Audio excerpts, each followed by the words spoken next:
2 of the gangster shooting investigation, which might be giving you some trouble. So I'm going to assume that you've already read through the whole story, since you definitely will need to answer all the questions at the end. We're going to concentrate on steps 1 and 2 here for basically answering number 1 and the questions. So this might be giving you some trouble. So the first thing that we need to do in step 1 is to calculate the velocity of the bullet as it hit the wall. So we'll need the horizontal distance that the bullet traveled and the time that the investigators calculated it took the bullet to travel that distance.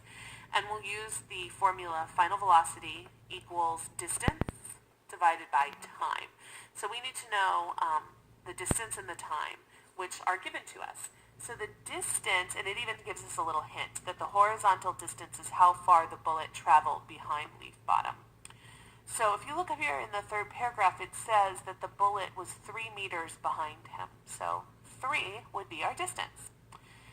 The next thing that we need to do is get the time. Time was calculated by the investigators on the scene, and they determined that it took the bullet 0.0335 seconds to travel the distance between the victim's shoulder and the wall.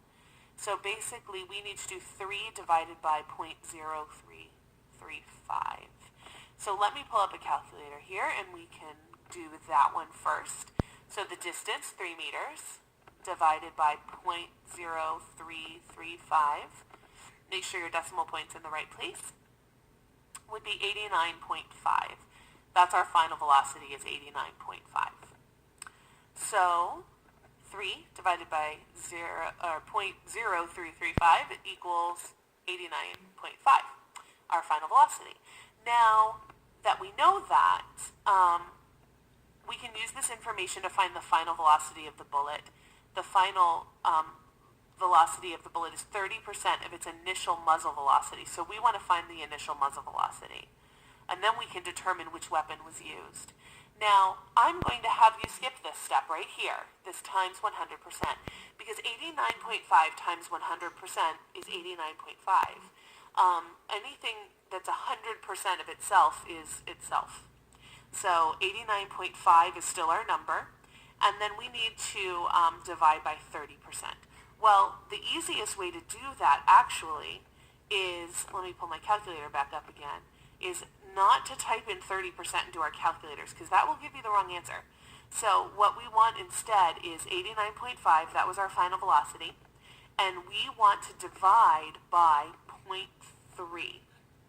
And once you've done that, 89.5 divided by 0.3 equals, you will have the muzzle velocity. And then you can go up to this chart and determine which of these weapons that is closest to, and then you'll know who committed the crime. Good luck. Let me know if you need me.